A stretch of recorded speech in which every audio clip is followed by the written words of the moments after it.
Hey folks, it is Monday, March 16th in the evening, and I'm recording this video in my office that I will be vacating until further notice.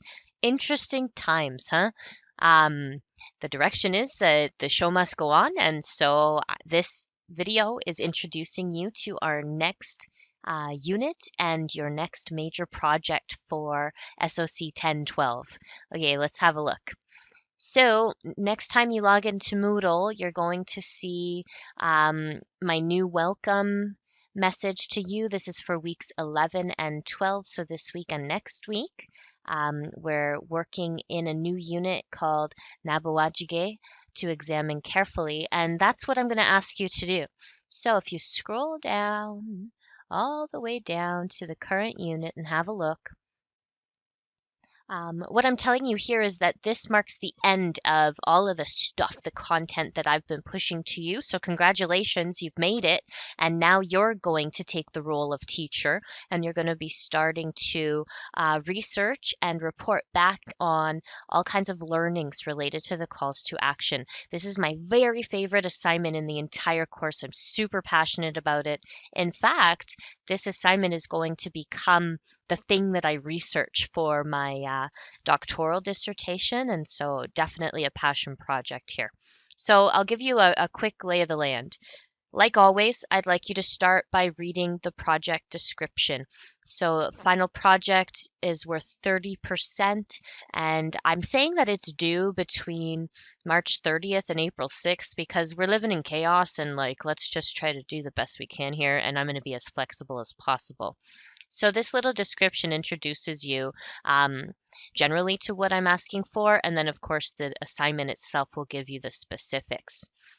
Essentially, what I've asked students to do in the past is help me to create a website for high school students and their teachers to use to learn about the calls to action and then what is or isn't happening related to those calls. So I started this last semester only in December because it was at the end of the term, and already that website's had, I think I wrote it, 863 views, which is so amazing.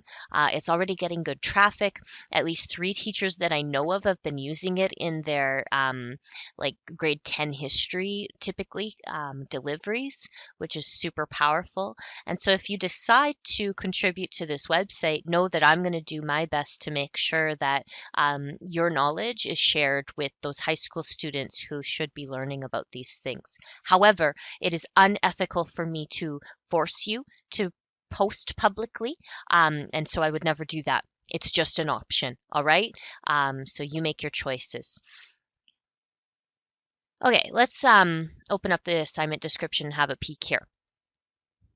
So what I'm doing here is I'm reviewing some of those promises I made early in the semester that your work would be meaningful.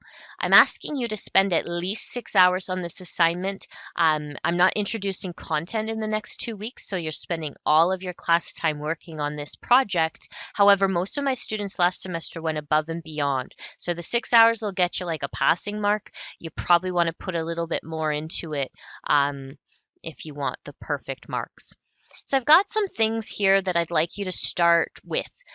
Before you actually work on the assignment, you need to think about stuff. First of all, if you didn't read those calls to action, you got to read them, okay? Do it. Just do that. Then you pick one that's meaningful to you. And it doesn't have to be the one that you wrote about in your last reflection. Pick one that's important to you. Or start with a topic. So for example, if you're interested in following up on what happened in Wet'suwet'en, or if you'd like to think about how COVID-19 is going to affect communities in the far north, perhaps communities that don't have access to clean drinking water, definitely there's a call to action that relates. And so feel free to pull in these current events and let me know if you're struggling to connect it to a call, because the connection will be there and I can help you find it. So pick one and then start thinking about sharing. So at a minimum, I'm asking everyone to submit their final projects to a discussion forum that can be seen by other students in this course. That's going to be part of your learning in the next and final unit, is having a read of your fellow peers in the course, what they've produced, and then giving them some feedback so that you're not just learning about one call, but you're doing your deep dive research into one and then learning through other students' work about a few other calls.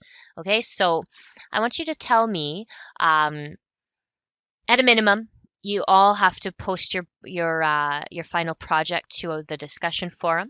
You also have the option to share anonymously, so without a name, to our public-facing website. You can share using a false name, an alias, a pseudonym.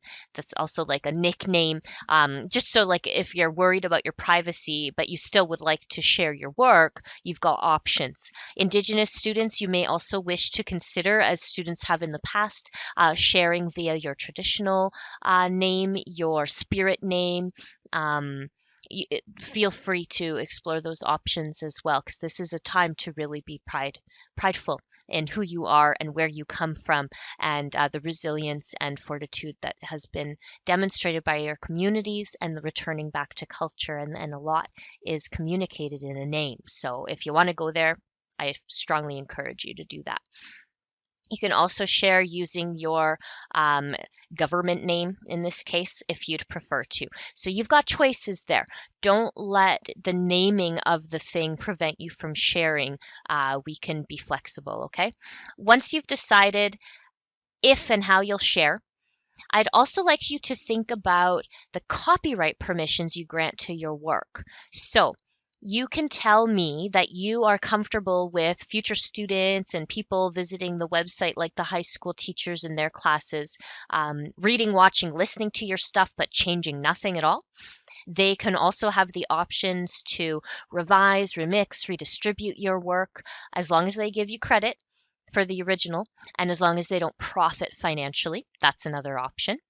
And you can also tell me that you're comfortable with future website visitors reading, revising, remixing, redistributing, even profiting from your work, as long as they give you credit for that original submission. So these are different, they're called licenses that I can apply to your submissions to tell future visitors that so-and-so has granted you the following permissions to use this work.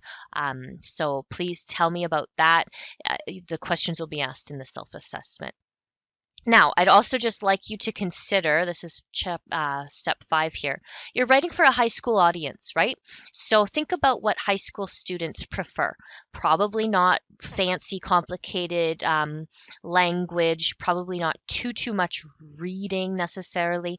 So if you're comfortable and capable, consider incorporating photos or images from the internet, audio, video, other kind of media-rich stuff, because it's unlikely that a high school audience wants to read a big, long post. That said, if you want to write, man. You're not going to get dinged any marks for that.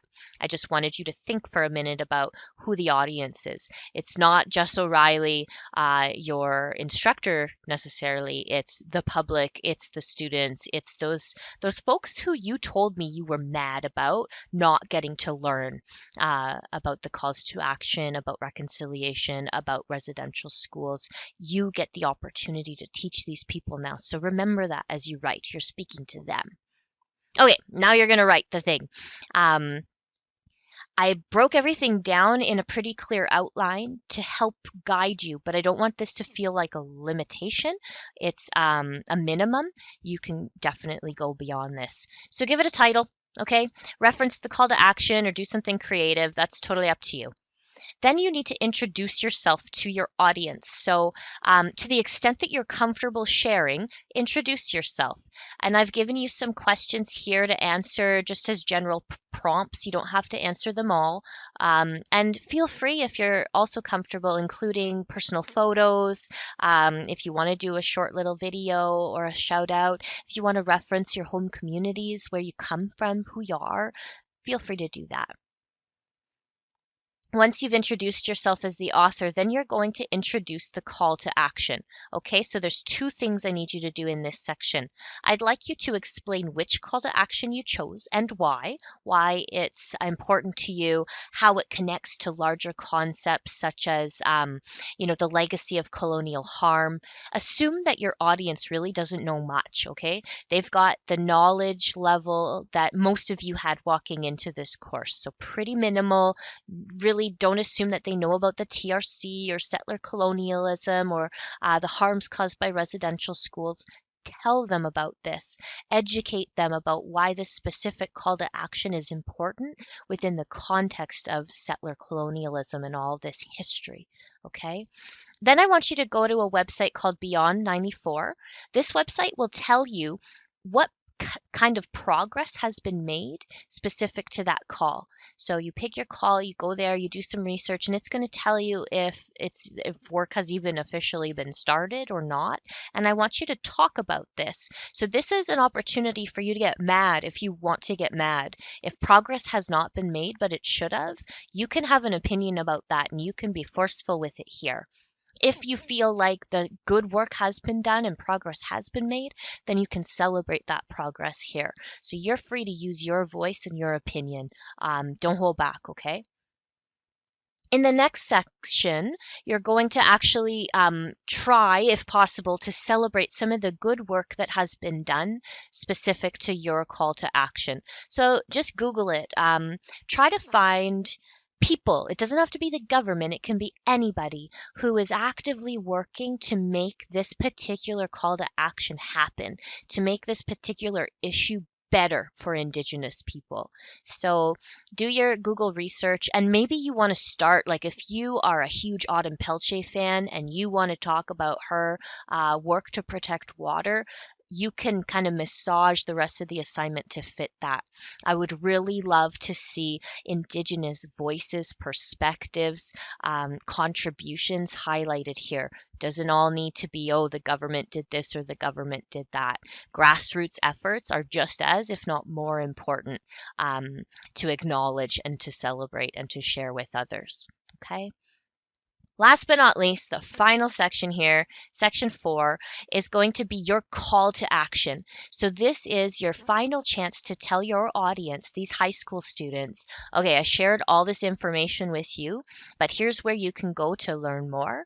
And even more importantly, here's where you can go to get involved and do something about this. So getting involved could mean learning more. It might mean contributing to a charity or not-for-profit. It could mean participating in some civil disobedience or resistance activities. Whatever you want to guide them toward is totally up to you. You have the authorial control. But since we're talking about calls to action, it seemed appropriate to end with specific actions. You can also bring in a direct statement to, say, the Canadian government to start doing some meaningful work and progress towards this. You might want to take this opportunity to say, hey, I see what you're not doing, smarten up. Here's what we expect you to do. So be strong in your voice here and make sure that you end with some tangible action. So when I finish reading, listening to, watching your submission, I can be like, okay, this is my next step. That's what that's about. Success criteria, I want you to read through this because this is how I'll be grading you and you'll be self-assessing. But this basically reflects everything that I included above with a few other stipulations like make sure that you reference your stuff, proofreading and things like that. So if you want a perfect mark, definitely pay attention and go through this list. This list guides your hand as to what you're meant to produce here. Last but not least, the submitting. So you'll complete the self-assessment. I need all of you to complete the self-assessment because it's telling me how you want to share. You're not responsible for posting to the website. I do that heavy lifting. You just need to post to the discussion forum and complete the self-assessment. And then we'll feedback on each other's work and we'll put a bow on it. So I wanted to show you what the actual website looks like. So read the assignment description carefully. If you have questions, post them here. I've also created this little checklist for you in Moodle, and that's again just to help you stay organized and work through all the stuff I'm asking you to do for this assignment. Last but not least, as usual, you've got your self-assessment and you've also got the discussion forum. This is where you'll submit your project and then comment on each other's work. So here's the website that the students from last semester created. First thing you'll see is a little explainer from me. This is more explaining to the high school students and their teacher what this is about. So you can read that if you want to. But I think what's more interesting than my writing is all of the students' work. So these are student submissions from last semester. You can see that they focused on all kinds of different calls to action because they're picking the one most relevant to them. Some students went with a more traditional approach, like mostly writing. Here's a PowerPoint converted into a blog post. That's perfectly cool with me. Let's look at a couple others.